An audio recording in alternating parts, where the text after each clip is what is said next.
you'd like to say or summarize based off what we talked today as we really are wrapping up worldview and personal paradigm before we talk a little bit about what our closing reflection questions are for our BrainWise friends? Yeah, I think a couple of things come to mind. One is it's always good to step back and do some self-assessment. I think we've used this analogy before, but a lot of people will spend a lot of time planning their next vacation, spending any time on looking at who they are and where they want to go next. Yeah. So I think self-assessment, self-awareness, probably self-assessment, self-awareness, and attitude. I'd say those are the three that I would summarize with for today.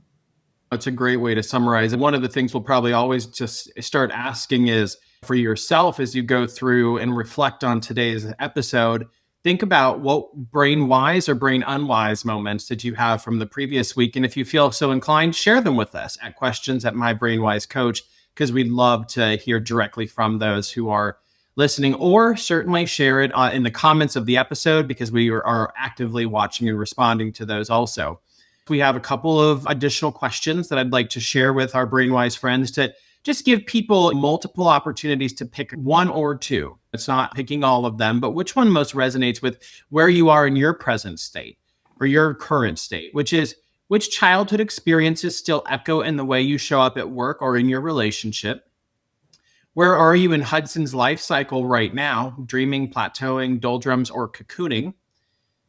What passions or values feel most alive for you today, and how are they shaping your choices? And how does your current environment support or hinder the changes you want to make?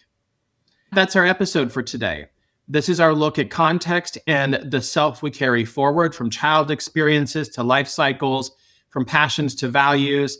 And we have had a really good conversation around the mix of the past, present, and future influences. So this is part 2 of our worldview and personal paradigms or mental models discussion. I'm sure it's going to show up as we continue having conversations about our brain. If you liked the episode today, or maybe you learned something from it, we would love to have you like, comment, subscribe, and share our podcast with those in your circle, both personally and professionally, so that they too can begin a journey of decoding their life from a BrainWise perspective. And with that, stay curious, stay compassionate, and always stay BrainWise. We'll talk to you next week.